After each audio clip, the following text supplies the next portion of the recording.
Have you ever wondered why, no matter how much you achieve, something inside you still feels empty? Why does every new desire, a possession, a relationship, a goal, seem to fade as soon as it's fulfilled? What if this endless cycle of wanting and never being satisfied isn't just human nature, but a form of control? The ancient Gnostics believed that unseen forces, known as the Archons, feed on this very hunger. They saw desire not as freedom, but as the invisible chain that ties the divine spark within us to the prison of the material world. But here's the question: who created this trap, and how deep does it go?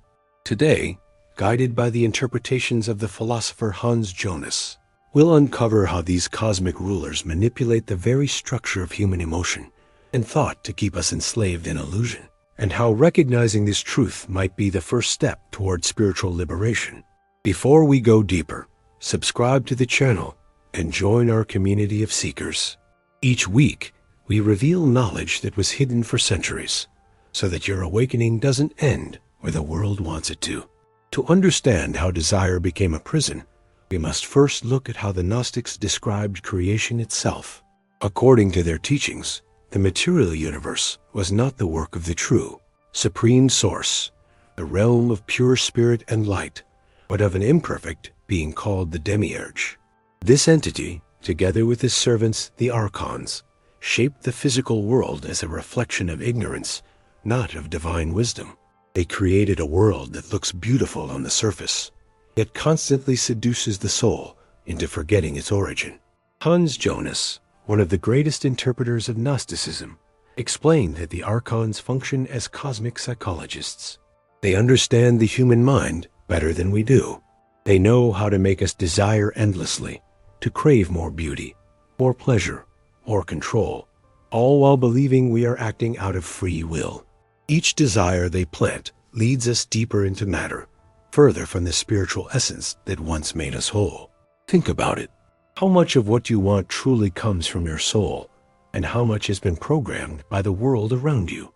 The Gnostics would say that the Archons use desire as their most powerful illusion, transforming divine longing into addiction. The more we chase satisfaction, the more our energy is drained into the lower realms they control. Ancient texts like the hypostasis of the Archons describe these beings as rulers of the sensory world, architects of human perception.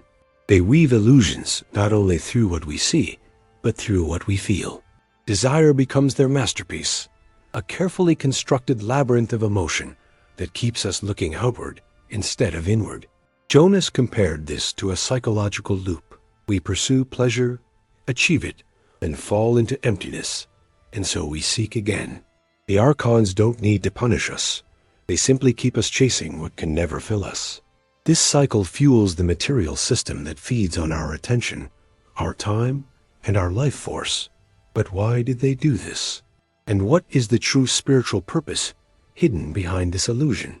In the next part, we'll uncover how the Gnostics saw this trap of desire as a deliberate mechanism, a cosmic test meant to separate those who sleep from those who awaken.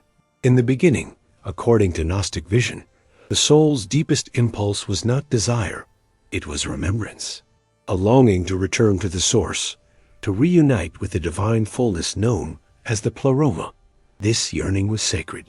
It was the inner compass that guided the soul home. But when the Archons took hold of creation, they corrupted that original energy. They didn't destroy love, they distorted it. Jonas described this process as a spiritual inversion. The same divine force that once connected us to eternity was redirected toward transient things. The Archons disguised attachment as love, possession as affection, dependency as devotion. They made human beings believe that to love is to need, and to need is to live. And so the sacred vibration of divine union became the pain of separation, the endless search for something or someone to complete us in the external world. Have you ever noticed how even the purest emotions are often mixed with fear? Fear of losing, fear of being alone, fear of not being enough? Gnostics would say that this fear is the signature of the Archons at work within the human heart. They transformed divine love, which is self-sufficient and radiant, into emotional dependence, an energy that constantly demands and rarely fulfills. In this way, even our relationships became spiritual traps, designed to anchor the soul more deeply into material drama. Texts such as the Gospel of Philip hint at this distortion when they speak of the counterfeit spirit, an energy that mimics the light but serves darkness. The counterfeit spirit whispers, "You will be happy when you are desired, when you possess, when you are recognized." But the Gnostics taught that true love seeks no possession. It is the memory of our oneness with the divine. Jonas observed that this false version of love fuels the psychological system that keeps the ego alive, the very structure the Archons depend on for control. So the question is, when you love, are you remembering or are you forgetting? The Archons' greatest victory is not making us hate the divine, but making us confuse their illusions with its presence. In the next block, we'll expose how this mechanism of distortion evolved through time, how religion, culture, and even modern psychology unknowingly preserve the same archontic code that once ruled the ancient world. If the Archons once ruled only the celestial spheres, manipulating the flow of souls and the illusions of matter, their influence didn't vanish with the passing of ancient ages. It simply changed form. The Gnostics taught that the Archons were not only cosmic beings, but archetypal forces, patterns of thought and emotion that could inhabit institutions, ideologies, and entire civilizations. In other words, their empire evolved into what we now call the system. Hans Jonas explained that the essence of archontic power lies not in domination through fear alone, but in control through participation. Humanity was taught to build its own prison, brick by brick, believing it was constructing progress, order and salvation, religion, politics, and later, the machinery of economy and technology. All became extensions of the same principle: keep the soul busy with desires and promises that never lead inward. The early church fathers, in their effort to unify doctrine and suppress heresy, unknowingly mirrored the very mechanisms the Gnostics warned about. Instead of awakening people to the divine spark within, religion began to externalize salvation, placing God far above, behind walls of authority, ritual, and hierarchy. To seek truth, one now had to obey, conform, and wait. What began as a path to the divine became a chain of dependence, much like the counterfeit love we saw in the previous block. But the Archons did not stop there. Over centuries, their design seeped into every layer of society. Monarchies used divine right to rule over men. Empires used faith and gold to expand their dominion. Even modern democracies, for all their light, operate through systems that keep the collective consciousness occupied through endless consumption, competition, and distraction. The faces changed, but the principle remained. As long as you are chasing, you are not awakening. Jonas interpreted this through a psychological lens. He saw in the Gnostic myth a timeless critique of alienation, the human condition of being trapped in structures of meaning that we did not choose, yet we continue to sustain. This alienation manifests not only in politics, but in our daily lives. The constant need to prove ourselves, the silent comparison on social media, the anxiety of not being enough. The Archons no longer appear as celestial beings with wings and power. They exist in algorithms, in marketing strategies, in cultural narratives that whisper, "You must want more. You must become more." Even psychology, born to heal the human soul, often reinforces the same pattern. We are told to adapt, to integrate, to function, but rarely to awaken.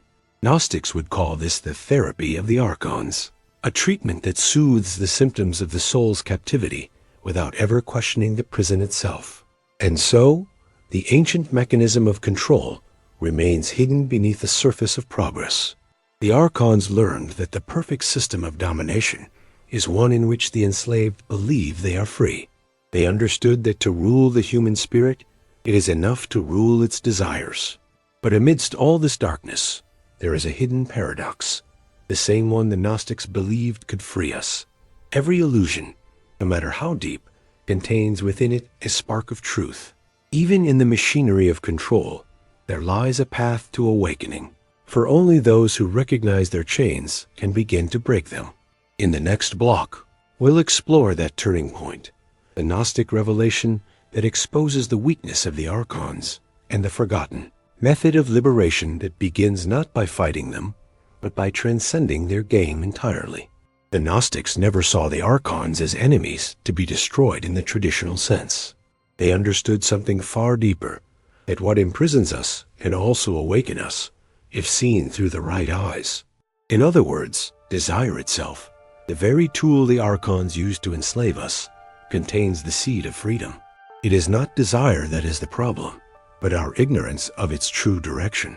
Hans Jonas interpreted this with rare brilliance. He suggested that in the Gnostic worldview, redemption is not achieved by rejecting the world, but by seeing through it. Every illusion becomes a mirror, reflecting what is divine within us. When a person becomes aware that their longing for pleasure, recognition, or power is actually a distorted echo of a higher yearning, the yearning to reunite with the source, that very awareness begins to dissolve the archontic hold. Think of this. What if every desire you have ever felt for love, for success, for meaning, was never about those things themselves, but about the forgotten memory of your divine origin? The Gnostics believed that the soul, trapped in flesh, tries to recall its lost home by reaching outward. But because it has forgotten the language of spirit, it expresses its longing through material cravings. The moment you remember this truth, desire transforms from a prison into a compass. In the Gospel of Jonas, one of the most mysterious and profound texts found at Nag Hammadi, Jesus says, "If you bring forth what is within you, what you bring forth will save you." The Archons fear this awakening more than anything. They know that once the human being becomes conscious of the divine spark, the nous, their manipulation loses its power. The illusion only thrives in the darkness of ignorance. It cannot survive in the light of understanding. This is why true gnosis is not about asceticism or blind rejection of pleasure. It is about awakening from automatic desire, to see that every attraction and every fear are movements of the same energy. When you look at them without judgment, without the false need to possess or escape, that energy returns to its original state, pure awareness. The Archons cannot feed on awareness. They can only feed on identification. When you stop identifying with the hunger starves them. Modern psychology, in a sense, confirms this ancient principle. When we observe our thoughts and emotions without reacting, their control begins to fade. This mirrors the Gnostic practice of anamnesis remembering, to remember who you are beneath the desires, beneath the body, beneath the world. Jonas described this as a reversal of perspective. The soul that once saw itself as part of the world now recognizes the world as part of its inner drama. This is the key the Archons never wanted humanity to discover. They don't fear rebellion, they fear remembrance. For when you awaken, they lose the only thing that gives them life, your belief in their reality.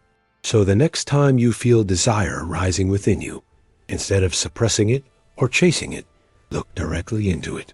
Ask yourself, what is this truly pointing toward?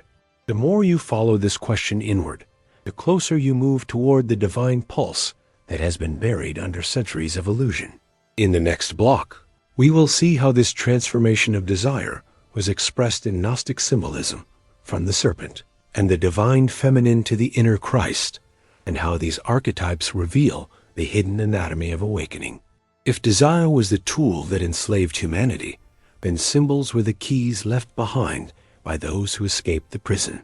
The Gnostics believed that every image, myth, and sacred story contained a fragment of cosmic memory, pieces of the truth scattered across cultures, so the Archons could never erase them entirely. These symbols were not meant to be worshipped, but decoded. Each one points inward, toward the path of awakening that leads the soul back to its divine origin. Among the most misunderstood symbols is the serpent. In mainstream religion, the serpent represents temptation and sin, the downfall of humanity. But to the Gnostics, the serpent was something entirely different, the bringer of knowledge. In the Apocryphon of John, one of the central Gnostic texts, the serpent symbolizes the moment when divine awareness entered humanity's mind, a spark of rebellion against the ignorance imposed by the demiurge. The Archons, fearing that humans might awaken, demonized this symbol, turning enlightenment into disobedience and curiosity into guilt. Hans Jonas noted that this reinterpretation of sacred myth reveals the genius of Gnostic thought. For them, salvation was not about submission, but about awakening, the courage to see beyond appearances. The serpent, the divine feminine Sophia, and the Christ within all represent the same movement, the divine memory breaking through the veil of illusion. Sophia's story, in particular, is the hidden heart of this mystery. She descends from the pleroma, the realm of light, and becomes trapped in matter through her desire to create without the source. That fall mirrors our own. Humanity is the reflection of Sophia's forgetfulness, and her redemption becomes ours. Yet, even in her fall, Sophia plants within creation the seed of her return. That seed is awareness, the capacity to remember. Every time we see through illusion, every time we question what we've been told about good and evil, heaven and hell, pleasure and guilt, we participate in her awakening. The divine feminine is not about gender. It is the intuitive wisdom that feels the truth even when the mind cannot explain it. It is the silent voice within that whispers, "You are not from here." The Gnostics also saw Christ not as a distant savior, but as the inner logos, the awakened consciousness within every soul. The crucifixion, in their eyes, was a symbol of the spirit trapped within matter, the divine light nailed to the cross of the material world. Resurrection, therefore, was not a future event, but the moment of inner awakening when the soul realizes it was never truly dead. Jonas beautifully summarized this idea. The Gnostic Christ redeems not by dying for man, but by reminding man of who he is. Look at the world today, our endless chase for meaning, our hunger for recognition, our confusion about love and truth. The same ancient symbols still speak, but most have forgotten their language. The serpent still whispers wisdom through the voice of intuition. Sophia still cries through the longing in our hearts. And the inner Christ still waits in silence, ready to awaken the moment we look inward instead of outward. These are not just metaphors. They are the blueprints of liberation. The Archons cannot erase them because they exist in the human psyche itself, in dreams, in art, in the very pattern of our yearning for transcendence. Every time you encounter a symbol that stirs something deep within you, a serpent, a flame, a divine mother, a rising sun, it is the hidden self reminding you of what you have always been, light disguised as human. In the next and final block, we will bring all of this together, the illusion, the symbols, the awakening, and reveal how you can begin to live as one who sees through the world of the Archons, without rejecting it, but transforming it through the power of remembrance. If the Archons' greatest victory was to make humanity forget, then your greatest act of rebellion is to remember. Remember that you were never just a body, never just a name or a story. You were a fragment of divine consciousness, temporarily dreaming inside the architecture of the demiurge, a world of shimmering illusions that feels solid only because you believe in it. The moment you awaken from that dream, even for an instant, the walls begin to crack. Hans Jonas once said that Gnosticism speaks to the modern soul because it reveals the timeless tension between the inner spirit and the outer world. We are surrounded by noise, temptation, and endless desires, yet beneath all that movement lies a silence that has never changed. That silence is your origin. It is the echo of the pleroma, the fullness of light that existed before the Archons shaped the universe. And no matter how lost we become, that light never leaves us. It waits behind every longing, behind every tear, behind every desire that has ever broken our hearts. The Gnostics taught that liberation begins the moment we stop identifying with the dream. When you realize that the world's promises, success, beauty, status, even religion, are only shadows of something greater, the Archons lose their grip. You no longer need to destroy them, because you finally see them for what they are, reflections of your own forgotten fears. The cage dissolves the moment you know it was made of smoke. So how do we live in a world ruled by illusion without being consumed by it? The answer is simple yet profound. Live consciously. Observe your desires, your emotions, your thoughts, and see how they try to pull you into identification. When you become the observer, the silent witness, you reclaim your true position as a being of spirit, not matter. Each act of awareness weakens the Archons. Each breath taken in remembrance of your divine origin brings Sophia closer to her redemption through you. Now you understand why these teachings were buried, persecuted, and distorted. Because if every human being remembered the light within, no church, no empire, no system could ever rule them again. You would not need permission to connect to the divine. You would realize you already are it. So if this revelation spoke to something deep inside you, if you felt even a spark of that forgotten truth, don't let it fade. Keep it alive. Leave your reflections in the comments below, because when you share your awakening, you help others remember too. Like this video if it resonated with your spirit, and subscribe so you can continue walking this path with us. Each week, we uncover fragments of the truth that the Archons worked for millennia to erase. Together, we are not just viewers. We are a community of seekers, reclaiming the divine memory buried beneath centuries of illusion. And as you close your eyes tonight, ask yourself one question. If the world you see is a prison of light, then who is the one watching from beyond the walls? Remember, the search never ends.